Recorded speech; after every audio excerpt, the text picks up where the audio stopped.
Company के mobile phone और TV Pakistan में बन रहे, मोटरसाइकिल और इलेक्ट्रिक गाड़ियां पाकिस्तान में तारीख में पहली बार बन रही, सियाहत में पाकिस्तान को नंबर 1 डेस्टिनेशन पर ले आया, स्कर्दू का एयरपोर्ट चला दिया जहां रोजाना हजारों मुल्की और गैर मुल्की सयाह आ जा रहे हैं। पहला वजीर आजम जो 18वीं तरमीम के बावजूद सिंध वालों को भी ट्रांसपोर्ट की सहूलत वफाकी बजट से दे गया। हिंदुस्तान की छाती पर पांव रखकर डैम बना रहा, गिलगित बल्तिस्तान को पाकिस्तान का ऑफिशियली हिस्सा बना दिया, अफगानिस्तान और अमेरिका की 20 साल से चल रही जंग खत्म करवा दी, परदेशियों के लिए रोशन डिजिटल अकाउंट्स खोलने की सहूलत दे दी, नादरा के बाहर लगी लंबी लाइनें खत्म कर दी, किसी प्राइवेट इंश्योरेंस कंपनी के तर्ज के दफातर बना दिए, जहां औरतों मर्दों के लिए अलहदा इंतजार गाहें, एयर कंडीशन की सहूलत, नए दरख्त लगाना तो दूर यहां हजारों दरख्तों के रोजाना काटने की खबरें चलती थी, वहां आज करोड़ नहीं, अरब नहीं, खरब दरख्त लगा रहे हैं, जिससे दुनिया पाकिस्तान को शाबाश दे रही है। और जो पाकिस्तान 3 साल पहले तक सिफारती महाज पर अकेला हो चुका था, उसी पाकिस्तान की एक आवाज पर 56 ममालिक के सरबराहान OIC का इजलास अटेंड करने पाकिस्तान आ गए।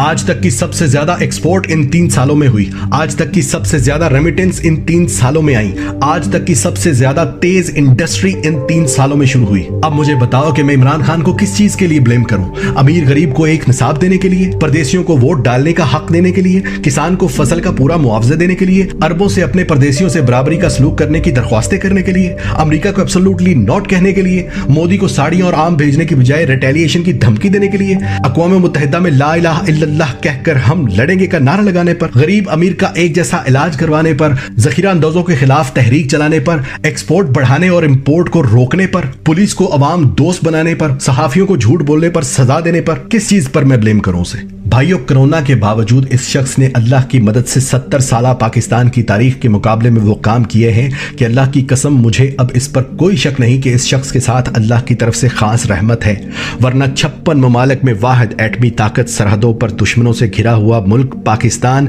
इसराइल और अमेरिका को एब्सोल्युटली नॉट बोलकर जाता कहां? अगर किसी को मेरे बताए गए एक भी लफ्ज पर शक हो तो अपने सोर्सेस से चेक करना, एक एक लफ्ज सच निकलेगा, एक एक बात हकीकत निकलेगी। और आज पहली बार मैं पाकिस्तान के साथ साथ इमरान खान को भी जिंदाबाद कहता हूं।